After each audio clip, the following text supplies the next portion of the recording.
प्रदेश से लेकर ग्रामीण क्षेत्र तक, राजनीति से लेकर हर मुद्दे तक, हर बड़ी खबर आप तक। बने रहें आप स्टार 9 आने सच के। नमस्कार, मैं जालौन ज़िले में अभी पहुंचा हूं, जहां देख सकते हैं कि किस प्रकार से यहां के लोग अपनी ज़िंदगी जी रहे हैं। मेरे साथ कुछ यहां के लोग हैं, मैं उनसे बात करना चाहूँगा कि शिक्षा का स्तर क्या है, गरीबी यहाँ किस तरीके की है और भुखमरी का क्या यहाँ क्षेत्र है, जिसमें क्या प्रकार है यहाँ पे शिक्षा को लेकर क्या स्तर है यहाँ पर।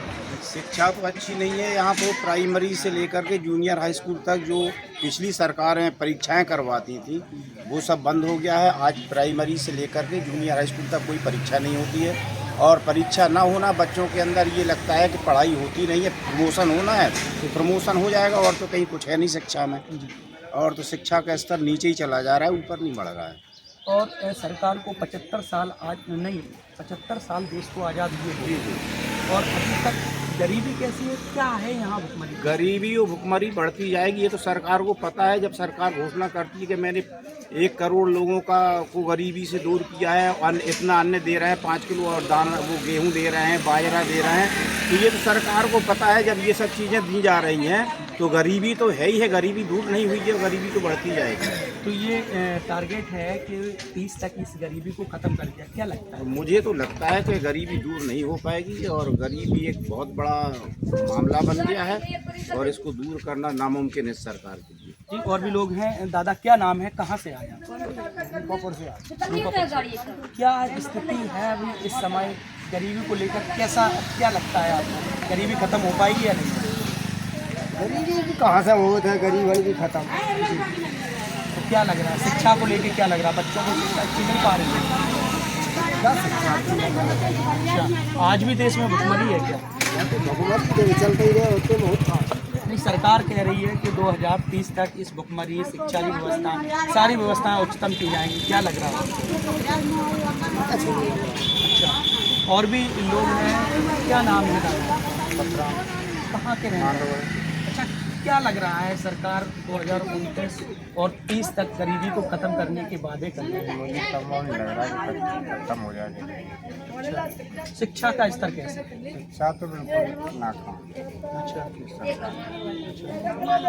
और भी हैं, क्या नाम है भैया आपका। जी, मेरा नाम अरविंद सिंह है, और मुझे लगता है कि जो आपके जो देश है 2030 के लिए विकास के लिए देश के, ये मुझे लग नहीं रहा कि ये तीनों चीज़ें संभव हो पाएंगी।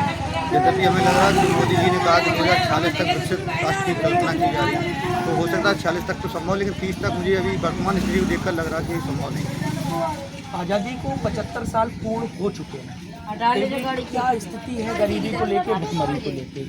आज़ादी के 75 साल बाद भी लोग अगर शिक्षा, स्वास्थ्य और रोजगार के नाम पर परेशान हो रहे हैं, और आप जो गरीबी और भुखमरी की बात कर रहे हैं, तो मुझे लगता है ज़मीनी स्तर पर ये चीज़ें हैं, और वर्तमान सरकार ने एक प्रयास किया है इसको दूर करने का, क्योंकि 80 करोड़ लोगों को भारतीय जनता पार्टी सरकार जो है खाद्यान्न उपलब्ध करा रही है। तो मुझे लगता है चीज़ों में परिवर्तन आना चाहिए, और देश के लोग आत्मनिर्भर बनने चाहिए, सोच कदम उठाना चाहिए, ना कि खाद्यान्न वितरण को दायरा बढ़ाना चाहिए। खाद्यान्न वितरण से क्या गरीबी खत्म हो जाएगी, लोगों की भुखमरी खत्म हो जाएगी। ये मुझे लगता है ये व्यवस्था कोरोना काल में बनाई गई थी, जो लोग परेशान थे, घर से रोजगार नहीं था उनके पास, और वर्तमान समय में मुझे लगता है इस चीज़ को डाइवर्ट करके लोगों को रोजगार उपलब्ध कराना चाहिए, और उसके विषय में विचार करना चाहिए कि ये चीज़ें गरीबी भुखमरी की ओर से लोग इसके दायरे से हटें। जी, देखा आपने। मैं चाचा से एक सवाल और करना चाहूँगा।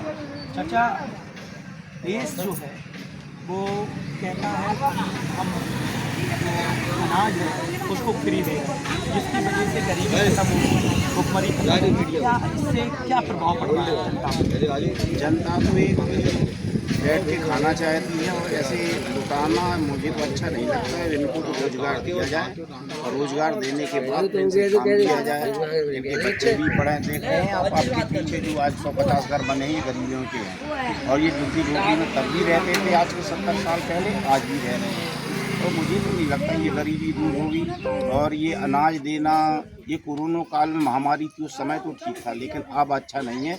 इन लोगों को पढ़ा लिखा करके रोजगार दिया जाए, चाहे भले ही सुई बेचनी पड़े, लेकिन कुछ करना चाहिए, बैठ के नहीं खाना चाहिए। विद्यालयों को कंपोजिट बनाया गया, मॉडल विद्यालय बनाए जा रहे हैं, शिक्षा का क्या किस वजह से अभाव होता जा रहा है? मॉडल विद्यालय तो सरकार के पास पैसा है बना दे, लेकिन जब तक शिक्षक और शिक्षार्थी दोनों मेहनत से पढ़ाएंगे नहीं, बच्चे मेहनत से पढ़ेंगे नहीं, गार्जियन ध्यान नहीं देंगे, तो शिक्षा का स्तर नीचे था और नीचे ही चला जाएगा।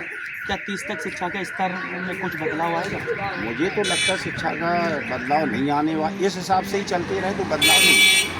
देखा आपने, ये हमारे साथ संभ्रांत व्यक्ति यहाँ मौजूद थे जिनसे मैंने बात की। मेरे साथ और भी लोग, क्या स्तर है? सर हम बहुत गरीब आदमी हैं, हम लक्ष्मणपुरा में रहते हैं साहब, कम से कम 35-40 साल से रहे साहब, कोई भी आवाज़ नहीं आ रही, ना कोई सरकार हमारी सुनाई है।